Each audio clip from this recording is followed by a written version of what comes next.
Hi, I'm Rachel, and I come to you with my final Sci-Fi September video of September on, what do you know, the final day of the month. I am sampling 7 books out of this sci-fi sampler that I got from the San Diego Comic-Con back in 2018. I got a whole bunch of other stuff from that convention, little samplers of books coming out, including, on this side, Del Rey Star Wars books, and there's also some fantasy books in here. I've read and reviewed all of that stuff and all the other sampler stuff throughout the last year plus change now. When I finally read these 7 chapters in the sci-fi section, I will finally be done with this whole enterprise. Because here's the thing, when I got this, these were upcoming books, and now I don't even think they're front list anymore. But I'll still give you my quick impressions. The first chapter I read is from a book called The Point by John Dixon. I went ahead and read the marketing copy, I think it is, that precedes every chapter in this sampler. And so it seems like a dystopian world with a badass hero who is this Marine who can do like Inception style stuff, and she turns out to be the best of the best. It is not seeming like my cup of tea. And the first chapter is a very small sliver that on its own wouldn't even be seen as sci-fi. It just looks like a normal military graduation.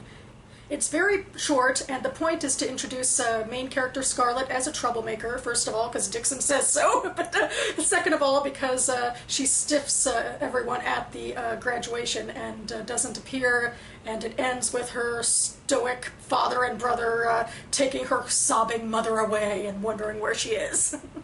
So I don't think I'll be continuing with this, though part of me does wonder, where is Scarlet? Just read Chapter 4 of Relic by Alan Dean Foster. Chapter 4 because Chapters 1 through 3 were curiously absent from this sampler. I'm wondering if it was some sort of oversight that they put in Chapter 4 instead, or if there was a lot of world building and exposition in the first 3 chapters. Foster's writing style is already a bit stuffy.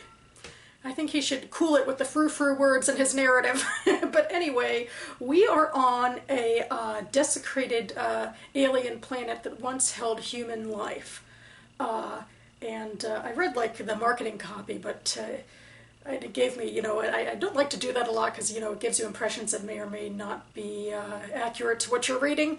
What it seems to me is that this is, well, they talk about, the characters talk about 4 worlds with human life that are all extinct now. It's all gone except for one human. One human remains. I really don't like this setup, guys. I don't like it when there's only one person. I think there should be like a handful. And anyway, the aliens he has teamed up with in this scientific expedition, they're kind of treating him like a sacred object / child. I guess they're trying to clone the race or something. And they're on one of these extinct planets, or really extinct of human life planets, to try to find the coordinates of the original planet from which humans came. So I'm assuming either it's Earth, or Earth is a sister to these other 4 planets, or 3 planets. Anyway, our human sneaks away from his alien companions and takes a stroll through what used to be a city on this planet that's slowly being reclaimed by vegetation. And I think this was the most interesting writing, where he thinks about like what it's like, because he's from a planet where everyone's extinct, and this is a planet where everyone's extinct. And then he runs into some predators, and so that's sort of the chapter. More in my wheelhouse than the first one, but still I don't think quite my cup of tea. These chapters seem to be getting longer and longer, but this one has interested me the most, in Salvation by Peter Hamilton. This is another novel about alien contact, but in a way, but we are still on Earth as a human species. It's 1,000 years after this year, and I think our ability to create portals to jump to other worlds apparently has helped with climate change. That's not part of this, really. I'm just... Anyway, our main character is called Ferritin. He's narrating in first person. He's a funny, snarky individual commenting on both things that are the same and different about like Earth's geography and people, like in systems of government and, gender binary changes, that sort of thing. None of the characters are that well fleshed out, especially him, but does a decent job of making it intriguing as we get a lot of info dumping. We start where he is a member of a security team that is part of a larger group being sent to one of our most recently connected planets. We get a lot of the world building info dumping in a meeting around the table, and then ultimately when they get to this new planet we get more of an idea of what's also explained in the marketing, that they are researching an alien artifact. And we have minimal alien contact with one kind of cool, nice race of aliens, but there might be more nefarious ones out there, and the one that whose artifact we're looking at seems to be more nefarious.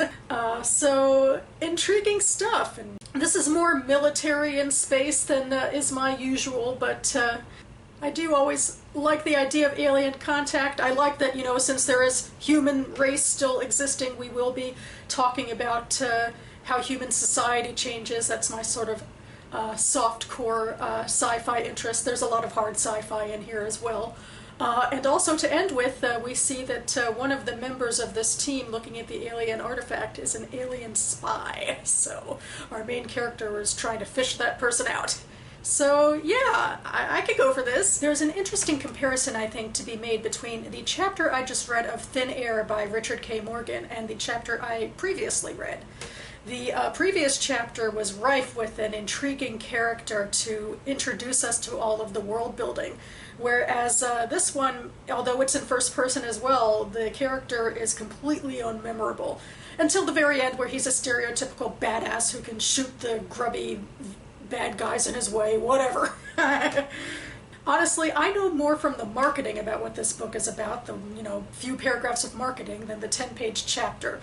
It takes place on Mars, and it's a mystery thriller, and that on its own isn't my thing, and the chapters certainly did not endear me to the world at all or intrigue me.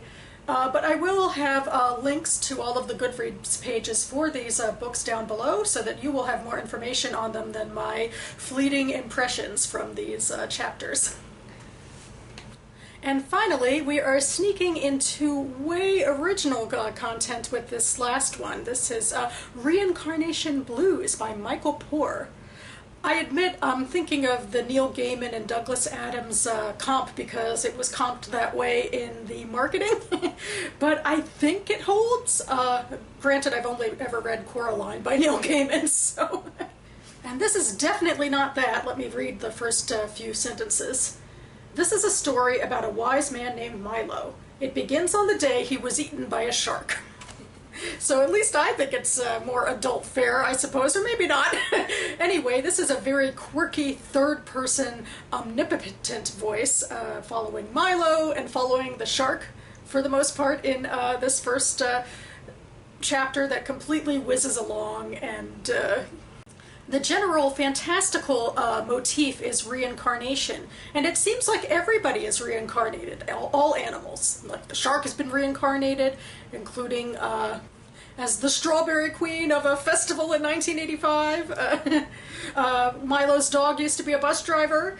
Maybe Milo's the only one who's been a human, or maybe it's that he has been reincarnated the most, because it's about 10,000 times now, and according to the marketing, he has named death and wants to join her.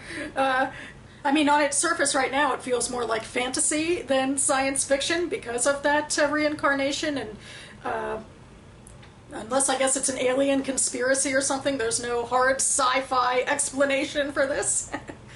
This is not usually my type of reading, but I think it's challenging me the most, because I tell myself I should be more funny and comedic, although I'm terrified of sharks. If I, were a third year at Harry Potter, my boggart would have been a shark.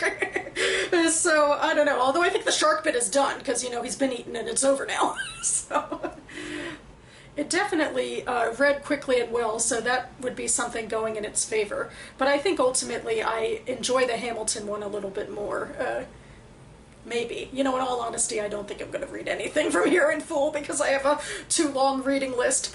But I like to at least give all of these samples the benefit of the doubt, and it's nice to step outside of my comfort zone and what I've heard of in the past and try new things. So that about covers it for me now. Again, I will leave the Goodreads pages for all of these books below, and links to all of my other videos from my San Diego Comic-Con 2018 samplers down below. I feel like I've finished a great big project of reading now and can finally move on. Maybe the lesson to be learned is not to be so greedy next time and take everything that's a free sampler, or else it'll take me this long to get through it all again. So I hope all of you who read sci-fi for Sci-Fi September, or any speculative fic, enjoyed it, or any fiction or non-fiction or reading at all had an enjoyable month. Thanks so much for watching, everyone, and I'll see you next time.